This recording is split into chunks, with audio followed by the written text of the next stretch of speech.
وعلى آله وأصحابه المتأدبين بآدابه. أما بعد فأعوذ بالله من الشيطان الرجيم. بسم الله الرحمن الرحيم. إن هذا القرآن يهدي للتي هي أقوم.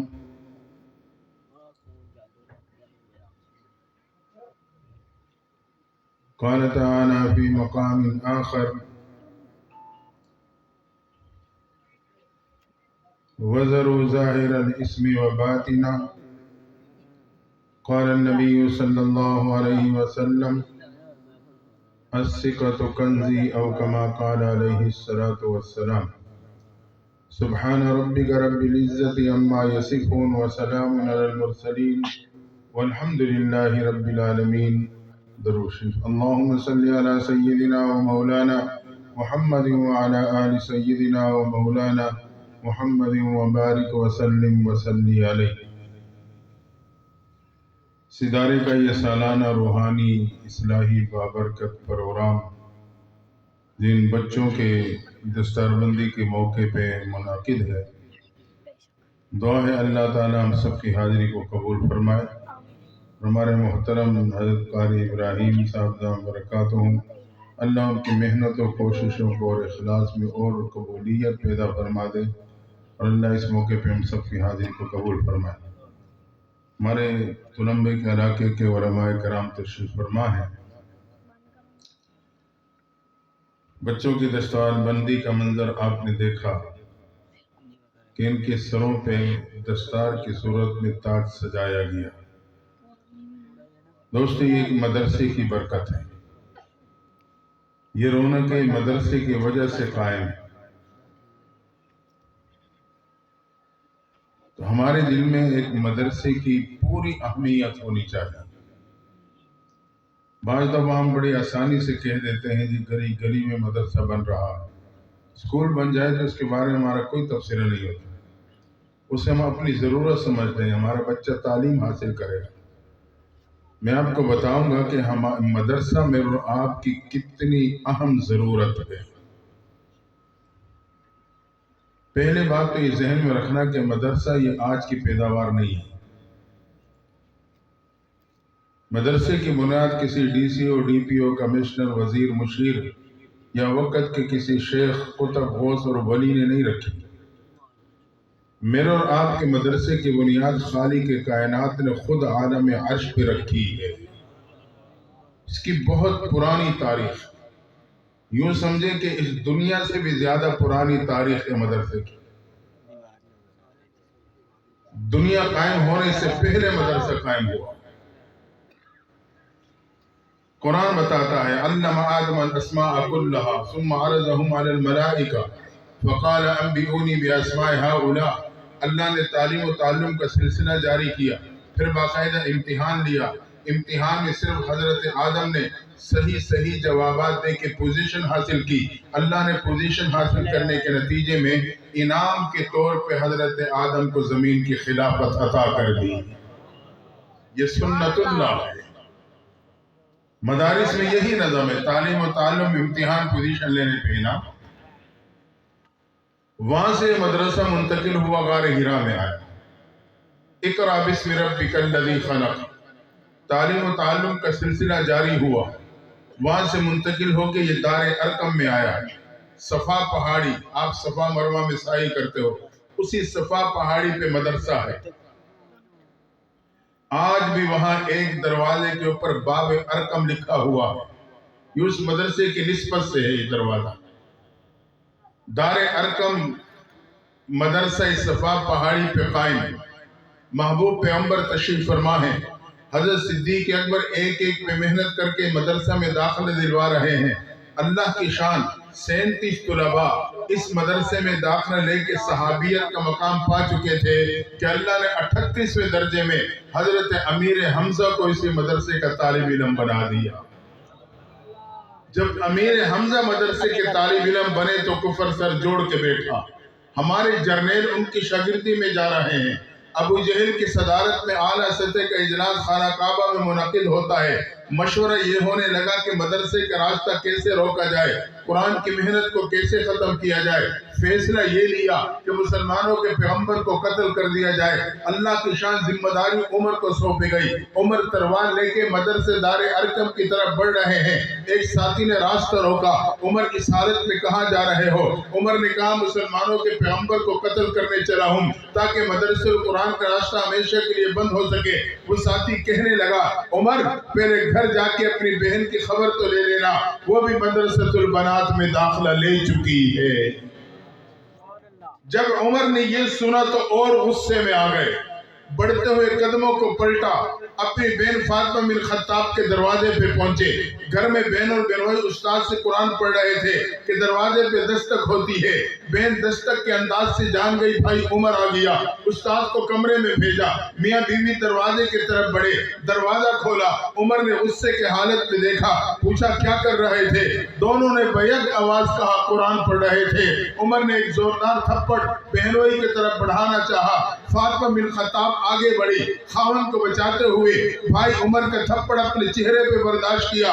عمر کا تھپڑ اور تماچا تھا، جب بہن کے چہرے سے ٹکراتا ہے بہن زمین پہ گرتی ہے، چہرہ فرش سے ٹکراتا ہے، لیکن ہمت کر کے اٹھ کے آگے بڑھ کے کہنے لگی عمر یاد رکھنا جس خطاب کا خون تیرے جسم میں ہے اسی خطاب کا خون میرے جسم میں ہے۔ جس ماں کا دودھ تو نے پیا ہے اسی ماں کا دودھ میں نے پیا ہے۔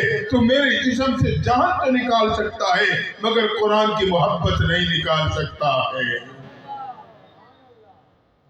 جب ماں کا تذکرہ آیا تو عمر کا دل پسیج گیا۔ کہا اچھا بہن مجھے بھی تو سناؤ کیا پڑھ رہے تھے؟ بہن نے قرآن سننے کے آداب بتلائے، بھائی پاکی حاصل کریں گئے چلے گئے، استاد کمرے سے باہر آ گئے۔ اب سبق میں بہن اور بہنوئی کے ساتھ بھائی عمر بھی شامل۔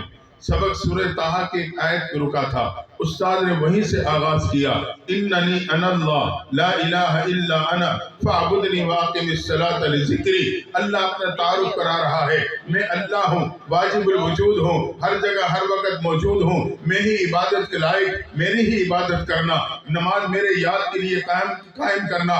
عمر اہل لسان تھے، جب آیت سنی بے اختیار زبان سے تعریفی جملے نکلے، یہ تو بہت ہی خوبصورت کلام ہے، مجھے بھی اپنے پیغمبر کے قدموں میں لے جاؤ۔ صحابی نے سنا تو تڑپ کے کہنے لگے عمر تجھے مبارک ہو، تیرے پہ ایک مدرسے کا دروازہ نہیں، ایک قرآن کی درسگاہ کا دروازہ نہیں، حقیقت میں تیرے پہ ایمان کا دروازہ کھل چکا ہے۔ ہاں اگر ہم اور آپ بھی اپنے اور اپنی نسلوں پہ مدرسے کا دروازہ کھلا رکھیں گے، اللہ میری نسلوں کی ایمان کی حفاظت فرما لے۔ اور یہ بات یاد رکھنا کہ مدرسہ میرے اور آپ کی صرف آخرت نہیں دنیا کی بھی ضرورت ہے۔ حدیث میں آتا ہے 4 آوازیں ایسی ہیں جو اللہ کو اتنی پسند آتی ہیں کہ اللہ اس آواز کی برکت سے اس علاقے پہ آنے والے عذاب کو اٹھا لیتا۔ ایک اذان دینے والی مؤذن کی آواز، جب وہ اللہ کی توحید اور محبوب کی رسالت بیان کرنے کے بعد نماز اور کامیابی اور بھلائی کی طرف بلاتا ہے، اللہ کو یہ آواز اتنی پسند آتی ہے، اتنی پسند آتی ہے کہ اس آواز کی برکت سے اللہ کے علم کے مطابق کسی وقت بھی اس علاقے پہ عذاب آنے والا ہوتا ہے، اللہ اسے ٹال دیتا ہے۔ دوسری آواز اس خوش قسمت مسافر کی ہے جب وہ احرام کی چادریں باندھنے کے بعد کہتا ہے لبیک اللہم لبیک لبیک لا شریک لک لبیک ان الحمد والنعمت لک والملک لا شریک لک۔ اللہ کو تلبیے کے بعد اتنی پسند آتی ہے کہ اس آواز کی برکت سے اس شخص کے علاقے پہ آنے والے عذاب کو اللہ اٹھا لیتا ہے۔ اور تیسری آواز اس مرد مجاہد کی ہے جو دین اور قرآن کے تحفظ کے خاطر اپنی جان کا نذرانہ پیش کرتے ہوئے اللہ کے نام کو بلند کرتا ہے۔ اللہ کو آواز اتنی پسند آتی ہے کہ اس کی برکت سے اس شخص کے علاقے پہ آنے والے عذاب کو اللہ ٹال دیتا ہے۔ اور چوتھی آواز جو عرض کرنا چاہتا ہوں وہ قاری قرآن کی ہے، وہ ان معصوم بچوں کی ہے۔ سردیوں کی راتوں میں راتیں طویل ہوتی ہیں، یہ اساتذہ مدرسے میں ان بچوں کو فجر کی اذان سے پہلے اٹھا دیتے ہیں۔ بچے ٹھنڈے پانی سے وضو کر کے ٹھٹرتے ہاتھوں میں قرآن لے کے بیٹھ کے جب پڑھنے لگتے ہیں، اس وقت میں اور آپ نرم گرم بستر میں سو رہے ہوتے ہیں۔ یہ بچے ٹھٹرتے ہاتھوں کے ساتھ قرآن کی جب تلاوت کرتے ہیں، ان کی آواز فضا میں بلند ہوتی ہے۔ اللہ کو آواز اتنی پسند آتی ہے کہ اس آواز کی برکت سے اللہ اس علاقے کو اپنے عذاب سے بچا لیتا ہے۔ یہ مدارس اور یہ طلباء میرے اور آپ کی دنیا کی بھی ضرورت ہے، میرے اور آپ کے جان مال کی حفاظت کا ذریعہ۔ اس لیے مدارس، اہل مدارس سے محبت کریں، ان کے قریب آئیں، ان سے تعلق جوڑیں۔ اور ایک بات یاد رکھنا، آج میں اور آپ اپنی ذاتی چیز کسی کو نہیں دیتے۔ موبائل، اپنا ذاتی موبائل دینا تو دور کے بعد ذاتی نمبر ہر ایک کو نہیں دیتے۔ جس سے خاص محبت کا تعلق ہو شاید اسے ذاتی نمبر دے دیتے ہیں۔ تو علم اللہ کی ذاتی صفت ہے، قرآن اللہ کا ذاتی کلام ہے۔ حدیث میں آتا ہے اللہ کے ذات سے صادر ہوا۔ اللہ بھی اپنی ذاتی چیز ہر ایک کو نہیں دیتا، صرف اس کو دیتا ہے جس کو محبت کی نگاہوں سے دیکھ لیتا ہے۔ یہ علماء اور یہ اساتذہ اور یہ حفاظ، یہ اس قافلے کے افراد ہیں جس کو رب محبت کی نگاہوں سے دیکھتا ہے۔ اگر ہم اور آپ ان سے محبت کریں گے تو ہم بھی اللہ کے محبوب بندوں میں شامل ہو جائیں۔ اس لیے ان کی قدر دل میں بٹھائیں، اپنے بچوں کو جوڑیں کہ کم از کم گھر میں ایک بچہ یا بچی حافظ قرآن ہو۔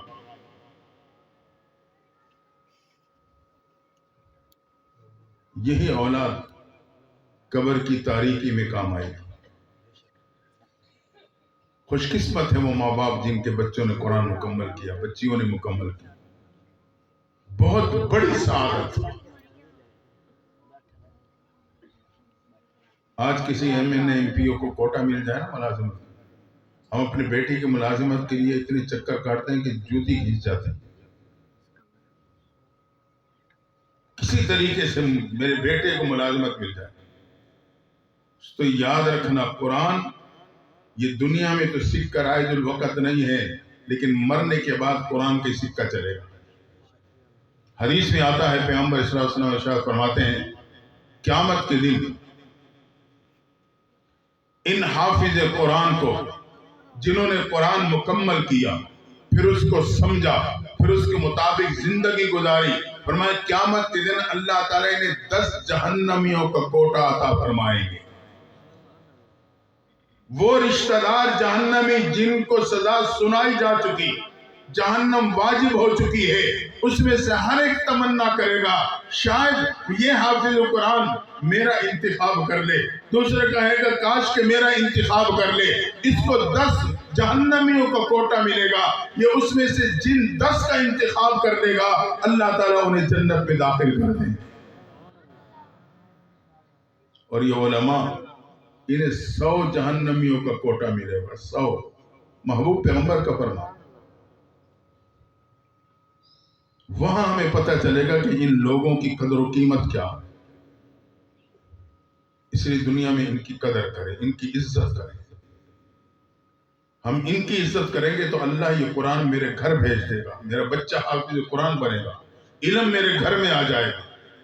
اور وہ حافظ قرآن بچہ وہ صرف بچہ نہیں ہوگا، حکیم الامت مجدد ملت حضرت اشرف علی تھانوی رحمۃ اللہ تعالی علیہ فرماتے ہیں، دنیا میں تو حافظ قرآن کی تلاوت آیات کی صورت میں کرتا ہے، جب قیامت کے دن قرآن پڑھے گا ہر آیت جنت کی کسی نہ کسی منظر کو پیش کر رہی ہوگی۔ کوئی جنت کے گلدستے کی صورت کو پیش کرے گی، کوئی جنت کے باغیچے کو پیش کرے گی، کوئی جنت کے خوبصورت گوئے کے چشموں کے منظر کو پیش کرے گی، کوئی نہروں کے مناظر کو پیش کرے گی۔ فرمائے یہ قرآن کے 30 پارے نہیں، حقیقت میں اللہ نے پوری جنت کو سمیٹ کے تیرے بچے کے سینے میں سجا دیا ہے۔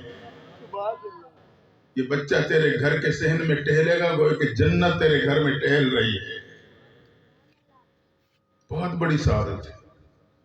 اس لیے ان اساتذہ اور ان مدارس والوں کا ہم احسان مند رہنا چاہیے۔ جو محراب کے بچے اور بچیوں پہ محنت کرتے ہیں. یہ بہت بڑی سعادت ہے. تو ان کے ساتھ تعلق جوڑیں، ان کے قریب آئیں. اور یہ بات بھی ذہن میں رکھنا، آج ان حفاظ کو عہدہ ملا ہے بچوں کو، یہ حافظ قرآن ہیں. اساتذہ نے ان پہ اعتماد کرتے ہوئے دستار پہنائی. ان کا باپ اب حافظ قرآن کا باپ بن گیا، عام باپ نہیں، حافظ قرآن کا باپ. یہاں تو ان کی دستار بندی ہوئی ہے. اگر ماں باپ نے، ابھی تک تو یہ اساتذہ کی نگرانی میں تھے، ابھی اگر یہاں سے فارغ ہو کے جاتے ہیں تو ماں باپ کی ذمہ داری بڑھ جائے گی. ایسے نہ ہو کہ رکشہ دے گئے اور یہ پھر ساری قرآن کی دولت کو ضائع کر بیٹھے.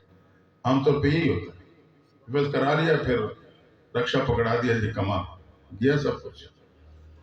اگر میں نے اس کی حفاظت کی، جسے آپ نے سنا کہ اس ادارے میں حفظ کرنے والے ماشاءاللہ اب باقاعدہ علم حاصل کر رہے ہیں، اور بچیاں جو باقاعدہ علم حاصل کر چکی ہیں، یہ معمولی بات ہے. یہ اس ادارے کی کارکردگی.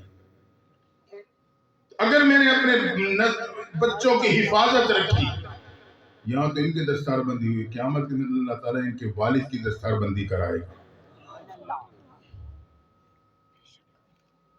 بہت بڑی سعادت ہے، معمولی بات نہیں. قیامت کے دن ان کے ماں باپ کی دستار بندی ہوگی، جہاں محبوب پیغمبر بھی موجود ہوں گے. ہاں، آج ہم کسی بڑے کے سامنے ہماری دستار بندی ہو تو ہم اپنی کتنی عزت محسوس کرتے ہیں. اللہ نے اس قرآن کو نازل کرنے کے لیے اپنے محبوب کے دل اور سینے کا انتخاب کیا. آج اس پرفتن دور میں اللہ نے اسے قرآن کی حفاظت کے لیے آپ کے بچے کے سینے کا انتخاب کر لیا.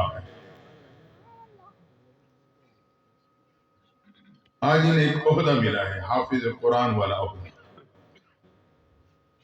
یاد رکھنا، دنیا کے عہدے ہمارے ملک میں کونسلر سے لے کے صدر تک، درمیان میں جتنے بھی عہدے، یا تو زندگی میں عہدہ جدا ہو جاتا، یا موت آتی ہے اس عہدے کو چھین کے چلی جاتی.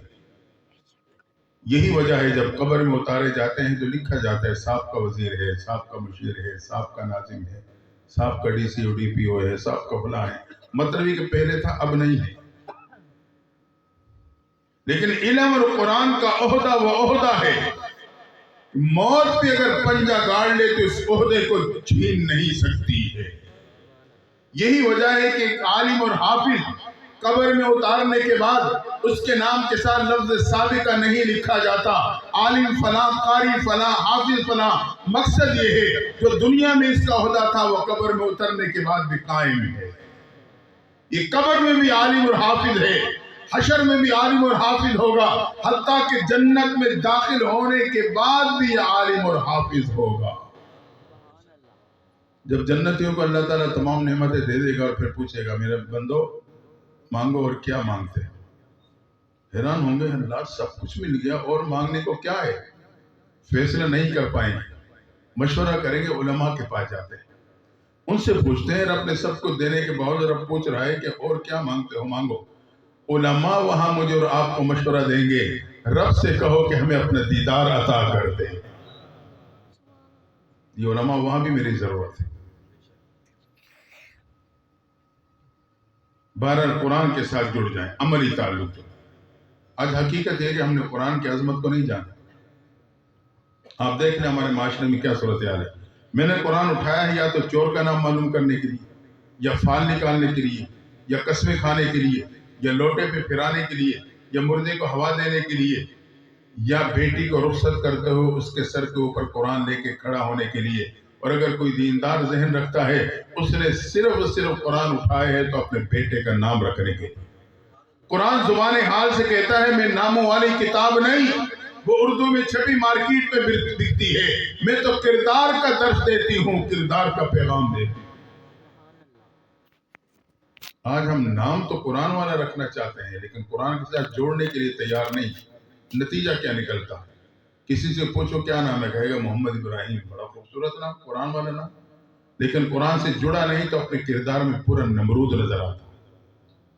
نام کیا ہے؟ محمد موسیٰ، قرآن والا نام ہے، قرآن سے جڑا نہیں تو کردار میں پورا فرعون ہوتا ہے۔ نام کیا ہے؟ غلام رسول، غلام مصطفیٰ، قرآن والا نام ہے، لیکن قرآن سے جڑا نہیں تو اپنے کردار میں پورا ابو جہل ہوتا ہے۔ اس لیے صرف ناموں پہ خوش نہ ہوں، اس کو عملی طور پہ قرآن کے ساتھ جوڑیں، اپنے اولاد خود بھی جوڑیں، اس عہدے پہ فائز کرنے کی کوشش کریں۔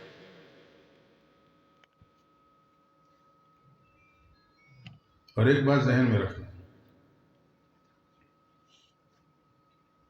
قرآن میں اللہ نے ایک ایسی مقناطیسیت رکھی ہے جیسے کہ جہاں بھی مقناطیس ہوتا ہے لوہے کو کھینچ لیتا ہے۔ قرآن میں ایسی مقناطیسیت ہے، جہاں بھی قرآن آتا ہے یہ اللہ کی رحمتوں کو کھینچ لیتا ہے۔ میرے آپ کے کاروبار میں قرآن آئے گا تو رحمت کاروبار میں نازل، برکت نازل۔ میری زندگی گھر بار میں آئے گا تو اللہ تعالیٰ کی رحمت اور برکت میری زندگی اور میرے گھر بار پہ نازل۔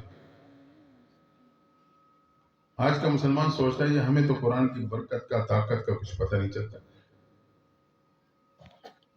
آپ بتائیں، پسٹل کی گولی ہاتھ میں پکڑ کے آپ کسی شکار کو ماریں اور لگ جائے، خراش تک آئی گی؟ اس نہیں آئی۔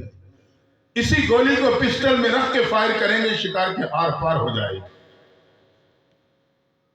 گولی کی طاقت دیکھنی ہے تو پسٹل میں رکھ کے فائر کر کے دیکھو۔ ہم نے آج قرآن کو طاقتوں میں رکھا ہوا ہے، الماریوں کے اوپر رکھا ہے، غلافوں میں لپیٹا ہوا ہے، اور پھر ہم کہتے ہیں ہمیں طاقت اور برکت کا نہیں پتا۔ اسی قرآن کو اپنے کاروبار زندگی میں لا کے دیکھو، پھر پتہ چلے گا اس کی برکت اور اس کی رحمت کتنی ہے، اس کی طاقت کتنی ہے۔